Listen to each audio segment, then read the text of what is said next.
This one's for my fellow recovering people pleasers, and it's an extension of the video that I did about boundaries, but I wanted to go deeper into the part where I talked about how you can simply learn to just preserve your energy, to give less response and less energy in a civil, respectful way without having to make like grand assertions, because I think that it is a common thing. And like I said, it's a common phase for a lot of people when they're learning about boundaries. It was a phase for myself that lasted quite a while of being more defensive and protective of boundaries. And a lot of people talk about boundaries as if you have to make these grandiose assertions of this goes against my boundaries. But in most cases, you don't have to do that. You can just simply choose to respond less, right? So there's like a few ways that I've realized that it's easier to just respond less. Okay.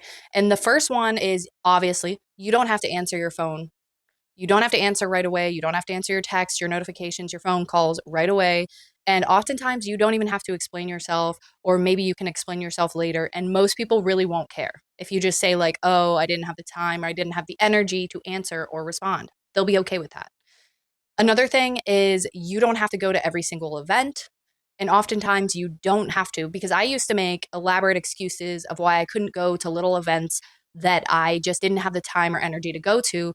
But I found that most people will be accepting if you just be like, I don't have it in me. I don't really have the energy or the time to make it to this event. And they'll be okay with that. You don't have to create elaborate excuses.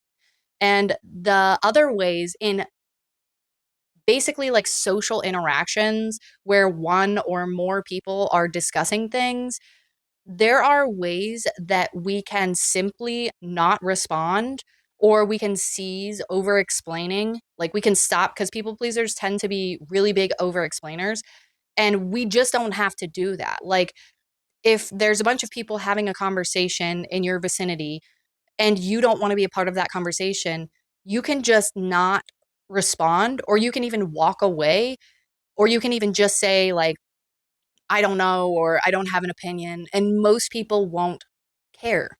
And if somebody is directly asking you a question or directly expecting a response for you, you do not have to over explain yourself. This is something that I have done for most of my life, over explaining when somebody asks me a personal question, even though I tend to like to keep my personal life more private unless I'm really close with somebody. I felt like I had to justify and over explain the question when most of the time you can just develop very simple, vague responses. And I think about people who just say, like, it's a long story or it's complicated or something simple and vague like that. And most people will not push further. And one really good example of a way that I used to over explain is people like to ask about work a lot and what you did for work and what you do for work and how work is going. And I had a situation where my one of my bosses at a work lunch asked me what I did for work when I lived in another state, because I lived in another state for a few years. And there was like a really complicated work history because it was during COVID. So I did this job and then I did nothing. And then I, did another job and X, Y, and Z. It was complicated. And in that moment, I hadn't learned how to not over explain yet. So I found myself over explaining in a way that made everyone, including myself, feel awkward when I could have just said like one simple sentence, like, I did a lot of things, it was COVID, or something like that. And the way that I learned to stop over explaining was basically to reflect. I began reflecting on my social interactions that distressed me. And I thought about the ways that I over explained and how I could have answered differently to just give like a simple answer that sufficed the situation. So, like for the example of the work situation, I could have said, oh, I was a bag boy for a while, or oh, it was during COVID, so it was very inconsistent, or something of that nature. One simple sentence, and nobody's going to push further. And if they do, again, this is the last thing that I learned. If there are people in your life who continuously push, you can retract your energy further from them. And that is the time that you then set firm boundaries. I don't want to talk about it, things of this nature.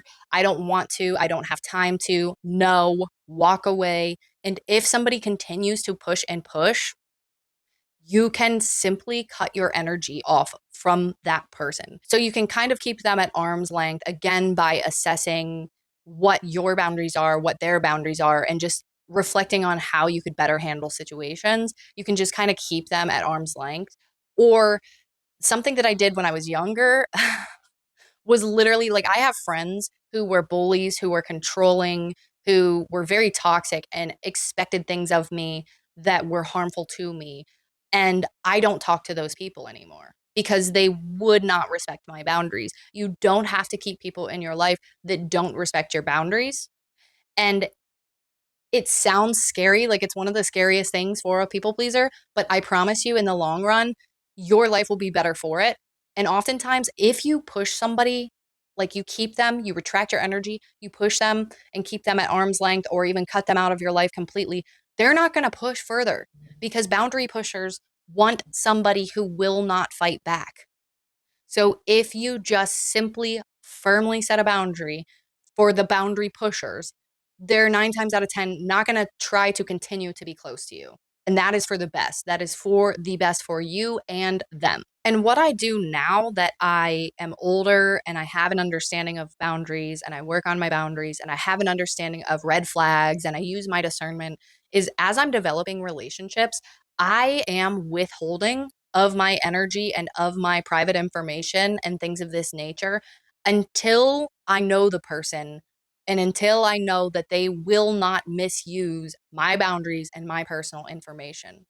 And if somebody shows me that they do not care about my boundaries and that they will misuse my personal information, that is when I will decide that they will not be getting close to me. But for the most part, I have realized that most people are not going to push back in the way that we as people pleasers often fear they will push back.